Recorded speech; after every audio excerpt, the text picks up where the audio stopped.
अगर किसी की निंदा की तो वो दोष तुम में बहुतायत रूप से आ जाएगा। ये बात गांठ बांध लो। क्यों अपने को नष्ट करना चाहते हो? किसी की भी निंदा की, किसी भी बात की अहम बुद्धि करके, वही तुम्हें भ्रष्ट कर देगा। वही बहुत जोर की वृत्ति आपके अंदर दोष की आ जाएगी। इसलिए नो श्रणवन, किसी की भी निंदा कभी भी मत सुनो, तत्काल अंगुली कान में डालो। बहुत बड़ी हानि है इससे। ये 100 बार तो श्लोक आए होंगे ऐसे जिनमें ये वर्णन किया। नो श्रणवन, ये आप सत्संगी हैं, अपने ऊपर आप कृपा करें, कभी किसी की भी निंदा। अरे बहुत विचित्र बात है। निंदा की तो बात जाने दो, अगर भजन करते हो हल्का शब्द निकल जाएगा तो भजन में विक्षेप पड़ जाएगा। हल्का शब्द हो गया तो भजन में विक्षेप पड़ जाएगा।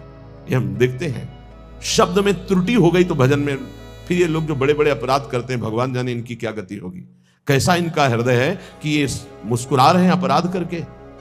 हल्का वचन निकल जाए जो सम्मान पूर्वक है लेकिन उनके यथायोग्य नहीं है, तो उसमें भजन में अंतर पड़ जाए। नो श्रणवन, एकदम आदेश कर रहे हैं, किसी की कहीं भी निंदा है जो कान में उंगली डालो। इसीलिए जीवन भर एक सूत्र रहा है, असंग।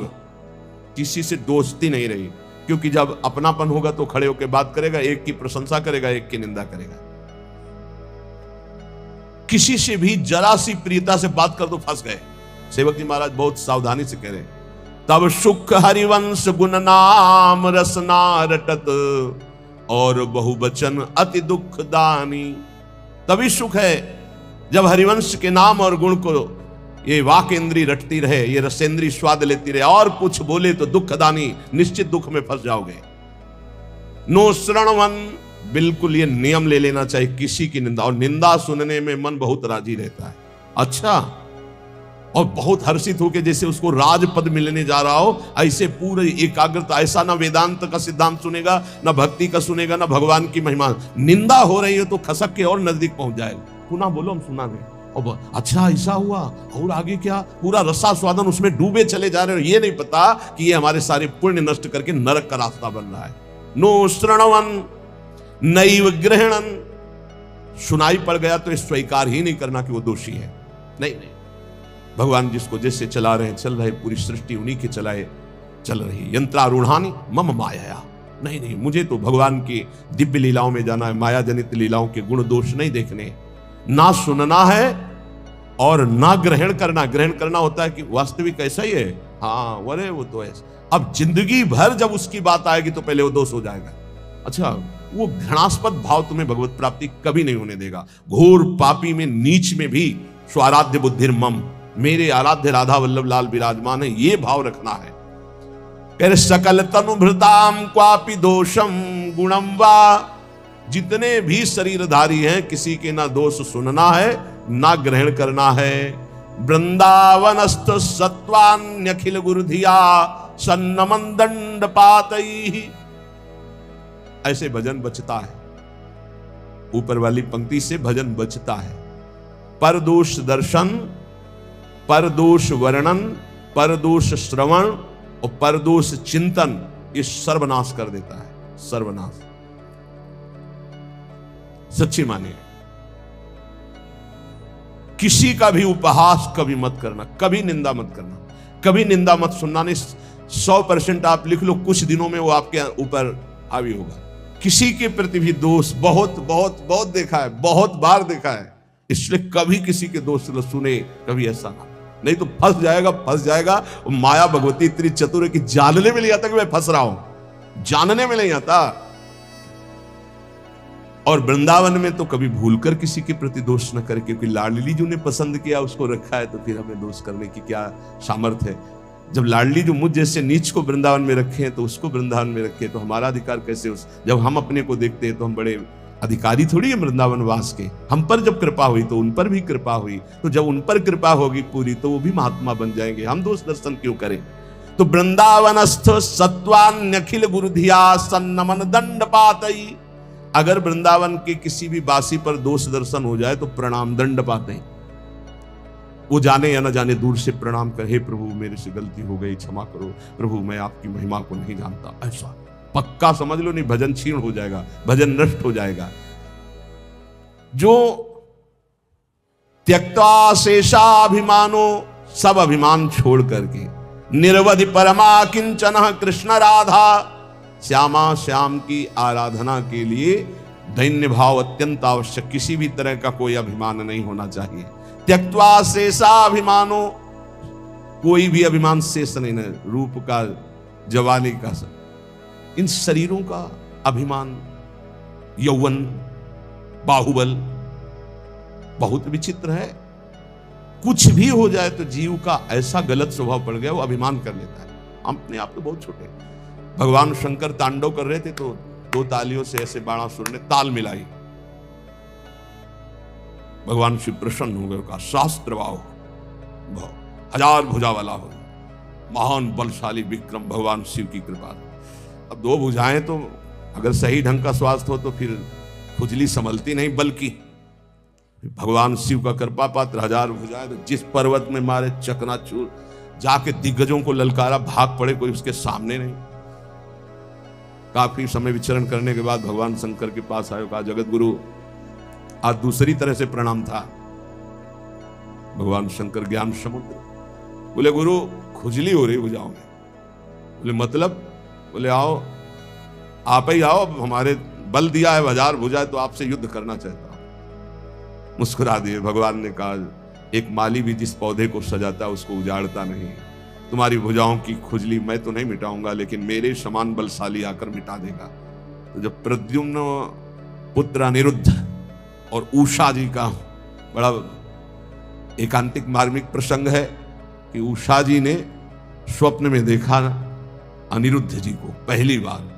अब वो विकल, ना उनको भोजन अच्छा लगता, ना नींद अच्छी लगती, तो जो उनकी परिचर्या में वो 9 कुमारी थी, आसपास राज सैनिक वयोवृद्ध या जो स्त्री पुरुष दोनों नहीं है उनको लगाया जाता था। राजकुमारियों के महल की सुरक्षा में वयोवृद्ध, अनुभवी या जो स्त्री पुरुष दोनों नहीं उनको लगाया जाता था। तो ऐसी व्यवस्था में उनके पास सखियां सेवा में रहती थी। कभी कभी कोई सूचना मिलने पर बाणासुर के, अब उषा जी को इस तरह विक्षिप्त देख करके ना भोजन, ना नींद, न बात, तो उनकी एक बहुत प्रिय सखी चित्रलेखा थी, जो बड़ी योगिनी थी, शक्ति संपन्न थी। उसने कहा सखी, मेरी सखी होते हुए तुम इतना उदास, बोलो ना, कोई ऐसा विषय है जो गुप्त विषय है तुम बता नहीं सकती, वही तुम्हें इतना विक्षिप्त कर रहा है। मैं समझ रही हूं कोई विषय तो है। तो उनका सखी, मुझे एक स्वप्न में 9 कुमार के दर्शन हुए और अब मैं उसके बिना जी नहीं सकती, पर मैं ये नहीं जानती को है कौन, कहां का है, क्या है, पर स्वप्न में मैंने देखा। तो उनका स्वप्न में आपने देखा तो त्रिभुवन का कोई ऐसा नहीं है जिसका मैं चित्र न बना सकूं, और तुम्हारे सामने साधारण कोई आ नहीं सकता, क्योंकि साधारण से तुम मोहित नहीं हो सकती। तो मैं असाधारण महापुरुषों के परिवारों का चित्रण करूंगी, तुम केवल इशारा दे देना, मैं योगिनी हूं, अपहरण उसका मैं कर लूंगी। स्वप्न में देखा था अनिरुद्ध जी को। वो बड़े बड़े नागलोक, स्वर्गलोक, सब लोगों के बड़े बड़े जो सुंदर हैं, गंधर्व हैं, देवता हैं, यक्ष हैं, फिर मानव लोक का। जय भगवान श्री कृष्ण का चित्र आया, मुस्कुराए, बोले बस कुछ मिलता जुलता ऐसा ये तो नहीं है प्रद्युम्न जी, बस कहा बिल्कुल नजदीक पहुंच चुकी हो, मिलता जुलता ही चित्र है बिल्कुल। और जे ही अनिरुद्ध जी का आया सो रो पड़ी, बोले यही मेरे चित्त का अपहरण करने का। बोले बहुत बड़ी जगह तुम्हारा स्वप्न होगा आसक्ति हुई है, पता है द्वारिकाधीश भगवान श्री कृष्ण के ये नाती हैं अनिरुद्ध जी। सुदर्शन चक्र का रात दिन पहरा रहता है द्वारिका में, किसी का भी प्रवेश नहीं, बहुत महान जगह तुम्हारी आसक्ति हुई, पर मैं अपने प्राण त्याग कर भी सखी तुम्हें मुस्कुराते देखना चाहती हूं। तो उनका अगर मुस्कुराते देखना चाहती तो इनसे मिलवा दो। स्वप्न में देखा था। भगवान सुदर्शन चक्र से प्रार्थना की, वो योगिनी थी, कि बिना भगवान श्री कृष्ण की इच्छा के अनिरुद्ध जी का उषा जी के स्वप्न में जाना असंभव है। वो संभव हुआ तो श्री कृष्ण इच्छा से। तो हे सुदर्शन जी, आप भगवान श्री कृष्ण के पार्षद हैं, यदि श्री कृष्ण की इच्छा से ऐसा हुआ है तो मुझे उनकी इच्छा का संपादन करने के लिए आप निर्विघ्न मार्ग दीजिए। चली गई। सुदर्शन जी ने बाधा नहीं पहुंची, पलंग से उठा लिया अनिरुद्ध जी को। योगिनी थी, महल में आके उषा जी ने देखा, जो मेरे स्वप्न का विषय थे वो साक्षात गले लग गई चित्रलेखा जी की और कहा, तुम धन्याति धन्य मुझे कर दे। अनिरुद्ध जी की जब आंख खुली, अपना महल नहीं है, तो धैर्यपूर्वक समझाया कि मैं अपहरण करके लाई हूं, ऐसा ऐसा ऐसा।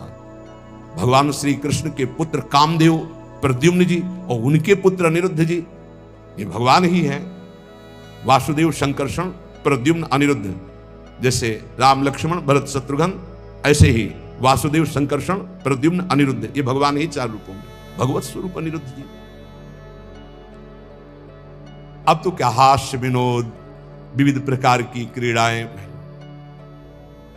जो वयोवृद्ध संरक्षक थे, एक बार निकलते हुए उषा जी को देखा, बाणासुर को सूचना पहुंचाई कि आपकी बेटी के हाव भाव और प्रसन्नता को देखकर लगता है किसी पुरुष का संयोग हो चुका है, तो उनका सबकी गर्दनें उतार दी जाएंगी, बाहर से कौन पुरुष जा सकता है। तो बोले, वचन देता हूं, इतनी भारी सुरक्षा है कि बाहर से वायु भी बिना अनुकूल हुए हमारे नहीं जा सकती। दैवी शक्तियों का पहरा है। बाणासुर की कुल माता थी जो पूरे नगर की रक्षा करती थी, पर योगिनी चित्रलेखा जी की इस चाल को कोई नहीं जान पाया था। बाणासुर ने कहा, ऐसा क्यों, मेरी बेटी को कोई दूषित कर दे मुझ जैसे बलवान के होते हुए, अब उसको कौन रोक। सीधे जो ही गए सो पलंग पे उषा जी और अनिरुद्ध जी पासे खेल रहे थे और सखिया बेटे हास्य विनोद। जेवी अनिरुद्ध जी को देखो, उषा जी ने देखा, अनिरुद्ध जी तो सिंहवत, बंदी बनाने के लिए लाख कोशिश की, मार मार के सैनिकों को, भगवान के स्वरूप है अनिरुद्ध।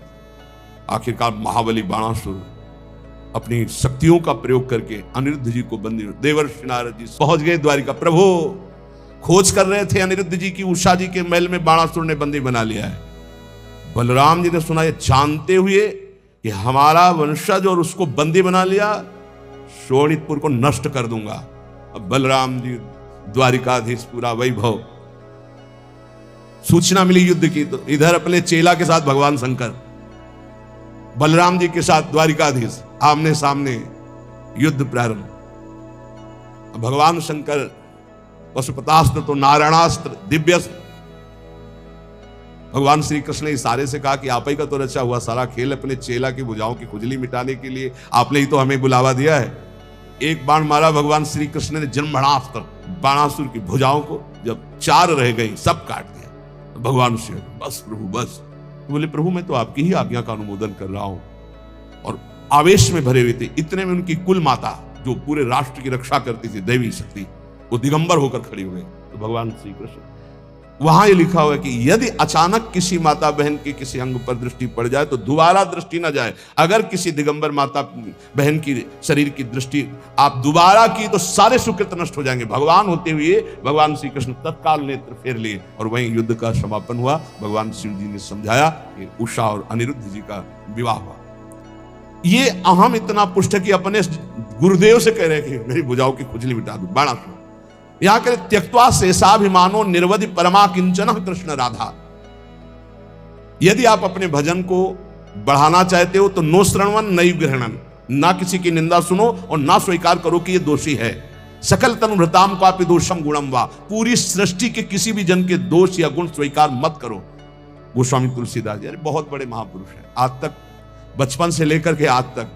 वो एक बार आए थे भक्तमाली जी, उन्होंने कहा मुझे तो ऐसा लगता है कि आपके ब्लड में ही रामायण है, ब्लड में ही गोस्वामी तुलसीदास जी। हमका मान लीजिए ऐसा ही है, क्योंकि जहां जन्म हुआ वहां का वातावरण ही ऐसा था, डीएनए में ही तुलसीदास जी हैं।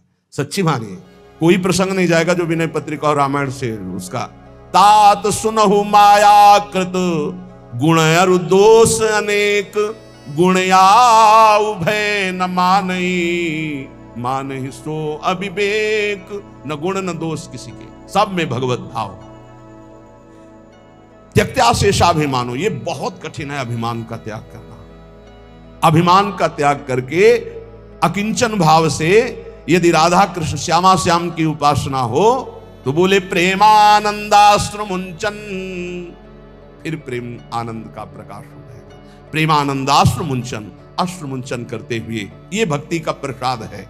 निवसति सुकृति कोपि वृंदावनांत, कोई बड़ा भजनानंदी महात्मा ही ऐसा जो प्रेम से अप्लावित होकर अश्रु प्रवाह करते हुए श्रीधाम वृंदावन वास करे, तो फिर उसकी दशा क्या होती? बोले क्रंदन्नार्त स्वरेण क्षितिषु, आकाश की तरफ देखता, हा प्रियालाल, और रो रहा है। परिलुंठन, भूमि में लौट रहा है रज में। सन्नमन, सबको नमस्कार कर रहा है, लताओं को, वृक्षों को, पशु पक्षियों को, जो सामने पड़ता है। नमन प्राण बंधुम, सबको देखता है मानो मेरी आत्मा है, मेरी प्रीतम है। कुरुवंदन्ते तृणान्या ददनु करुणा दृष्टे काकुकोटि, सबसे कृपा कटाक्ष, मुझ अधम पर कृपा करो। ये हमने देखा है वैष्णव, मुझे अधम पर कृपा करो, मेरा भजन बन जाए, हम पर श्री जी करुणा करें, मेरा नाम जब चले, और रात दिन भजन कर रहे हैं। और काकुवाणी, दैन्य वाणी के द्वारा सबसे बर्ताव। फिर तिष्ठन्नेकांत वृंदा विपिन तरुतले सभ्य पाणौ कपोलम, कभी कभी एकांत में से बैठ करके पाणौ कपोलम और रुदन, हा प्रिया, हा लाडली जो, न्यस्याश्रुएण मुंचन नयति, इतना अश्रु भूमि गीली हो गई नीचे की। दिन निशाम को भी धन्यो तनन्यः, धन्याति धन्य हो गया वो जो रात दिन प्रिया प्रीतम के चिंतन में है, अश्रु प्रवाह करता है। जो उसको देख ले, जो उससे बोल ले, अमोघस्य, निश्चित उसका परम कल्याण हो जाएगा। आप लोग महाभाग्यशाली हैं, इस सत्संग रूपी महातीर्थ में आप गोता लगा रहे हैं, जिसकी बराबरी किसी भी तीर्थ में नहीं। कल हम पढ़ रहे थे वैदिक सिद्धांत में, मानसिक तीर्थ में स्नान करने वाले के समान कोई भी तीर्थ का फल नहीं मिलता। इसमें स्वयं में गोता लगाना है, ये आत्मस्वरूप में चूक मत करना। वृंदावन की भूमि में इस पावन ब्रह्म मुहूर्त की बेला में बैठकर आप जो भागवतिक सिद्धांत और भगवान के पावन चरित्र, भगवान के भक्तों के पावन सिद्धांत सुन रहे हैं, अहोभाग्य है, ये अहोभाग्य है। समय है, इसका लाभ उठा लीजिए। सब दिन होते न एक समान, सब दिन एक समान नहीं होते।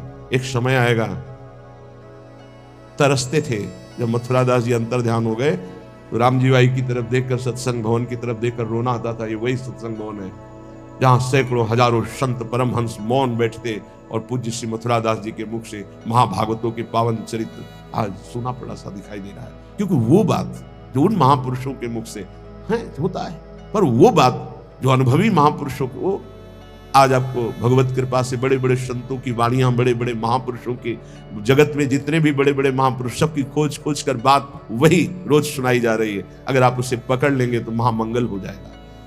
जैसे जमीन में गिरते ही बूंद गंदा हो जाता है, निर्मल आकाश से गिरता है बूंद, ऐसे ही माँ के गर्भ से प्रकट होते ही माया का इतना प्रचंड प्रभाव कि जीव जो गर्भ में भगवान से वादा किया था कि बस मुझे एक बार माँ के गर्भ से निकाल दो, मैं ऐसा भजन करूंगा कि दोबारा इस नरक में ना आना पड़े।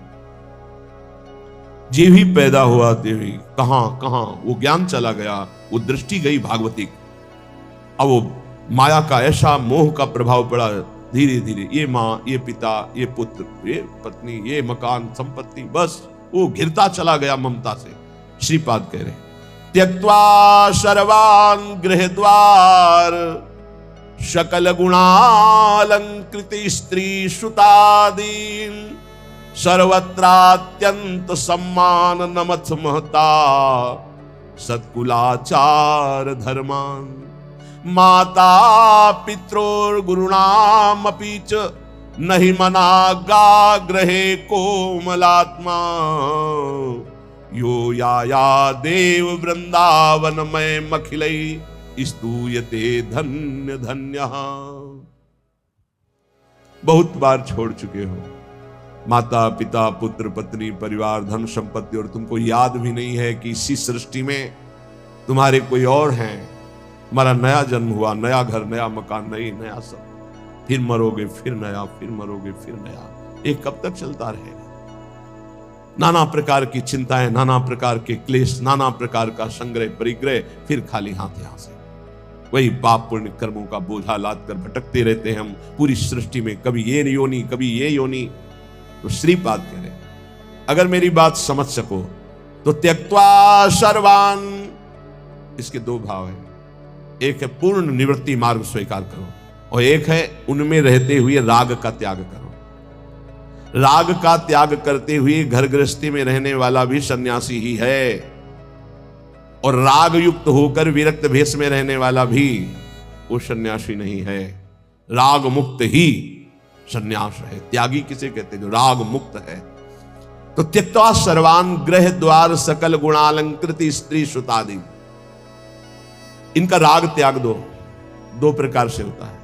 एक गृहस्थी में रहकर भगवत भाव से समर्पित करके जीना, उसमें नाथ सकल संपदा तुम्हारी, मैं सेवक समेत सुतनारी। और एक अब नहीं सहा जाएगा, अब इस जन्म में भगवत प्राप्ति ही करनी है, इसलिए मैं निवृत्ति मार्ग स्वीकार करता हूं।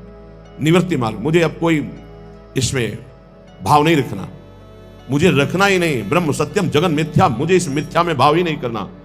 कोई बिरले के अंदर ऐसा त्यज लोक धर्मान, नहीं मुझे लोक धर्म स्वीकार करना। तो गृह द्वार सकल गुणालंकृत स्त्री सुतादीन त्यक्त्वा सर्वा। राजकुमार थे, नवीन पत्नी थी, नया पुत्र हुआ और वैराग्य लेकर के महात्मा बुद्ध के रूप में प्रकाशित हुए। पूर्व चरित्र उनका। नवीन पत्नी श्री विष्णु प्रिया जी, वयोवृद्ध माता श्री सची जी, घर में दूसरा कोई नहीं, पूर्ण वैराग्य और संन्यास मार्ग महाप्रभु चैतन्य। वयोवृद्धा माता, कोई दूसरा पानी देने वाला नहीं, आद्य गुरु भगवान शंकराचार्य जी, परम त्याग वैराग्य की। त्यक्त्वा सर्वान गृह द्वार सकल गुणा अलंकृत स्त्री सुतादीन। एक लाल स्वामी हुए हैं, ये अपने राधा वल्लभी नहीं। तो जब 7 भावरे फेरने को होता है, अब तो आचार्य सावधान सावधान, आज अब सप्त फेरे होने जा रहे हैं। आप जिस कन्या का पाणिग्रहण स्वीकार कर रहे हैं, आज जीवन इसका भार आपके ऊपर है। सावधान, इस सप्त वचन सुनिए। लाल स्वामी जी का भार मेरे ऊपर, मेरा भार तो हरि के ऊपर है। मुझे इस बंधन में अब नहीं बनना, मुझे तो हरि की प्राप्ति। उनका लघु शंका लगी। उनका 7 फेरे के बाद बोले नहीं, छूट जाएगा। एक आदमी साथ दूल्हा के साथ, तो पहले बाथरूमों की व्यवस्था नहीं थी, बाहर जाना। तो उन्होंने कहा यार कोई चल, हम करके आ गए, कभी लौटे ही नहीं। बस भगवत बहुत बड़े महात्मा हुए। नाटक चल रहा है माया का। जब परम सत्य मार्ग का परिचय हो जाता है तो साधारण धर्मों की परवाह नहीं होती। त्यजलोक धर्मान सावै पुंसाम परो धर्मो यतो भक्ति अधोक्षजे। भगवान के चरणों में यदि भक्ति हुई तो वही परम धर्म माना जाएगा। अगर भक्ति नहीं हुई, भगवान से विमुख, तो ये सब करते हुए अनंत जन्म हो गए, कोई लाभ नहीं मिला। ये कुछ नहीं। अगर नाम जप नहीं है, भगवत समर्पण नहीं है, तो कल आपने सुना था कि वो नैष्कर्म कर्म, वो निर्मल ज्ञान भी किसी काम का नहीं, जिसमें भगवत गुणानुवाद, भगवान नाम जब, भगवत आश्रय नहीं। सनकादि से बढ़कर कोई ज्ञानी नहीं। निरंतर हरिशरणम हरिशरणम। तो चाहे गृहस्थ में हो चाहे विरक्त में, इस जाल में ना फंसे कि ये मेरे हैं, ना तेरे थे, न तेरे हैं और न तेरे रहेंगे। बाद में तब परिचय आएगा जब समय नहीं होगा। गोस्वामी तुलसीदास जी बहुत सरल भाषा में वैदिक सिद्धांतों का वर्णन किया। श्रुत बनितादि जानि स्वारथ रत, ना करुणेह सभी ते, अंत ही तो ही तजेंगे पामर, तू न तजय अब ही ते, मन पछितई है अवसर बीते।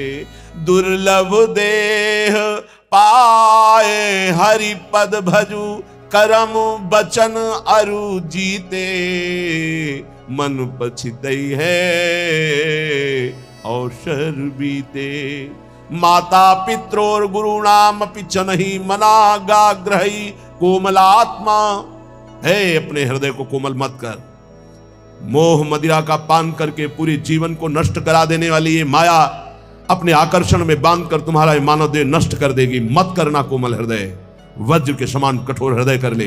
राग का त्याग कर। अगर गृहस्थी में तो सबको भगवत स्वरूप मानकर शोक और मोह से ऊपर उठने के लिए नाम जप करते हुए, जो भी आपके पास ईश्वर है, पूरे परिवार की सेवा करते हुए भगवत समर्पण कर दो। राग मत करो। जो है उनकी परवाह नहीं, जो चले गए उनकी चिंता नहीं, बिल्कुल धर्म पूर्वक ईश्वर भाव से मुक्त हो जाओ। और वैराग्य का तो मार्ग ही सिंहवत और निराला है। इसलिए कह रहे हैं, सुंदर घर, सुंदर स्त्री, सुंदर पुत्र, संपत्ति, माता पिता, वयोवृद्ध गुरुजन, ये सब भगवत स्वरूप मानकर गृहस्थी में नाम जप करते हुए इनकी सेवा करो, मंगलमय। अगर ममता में फंस गए, मोह में फंस गए तो पूरा जीवन निपटा देगी माया।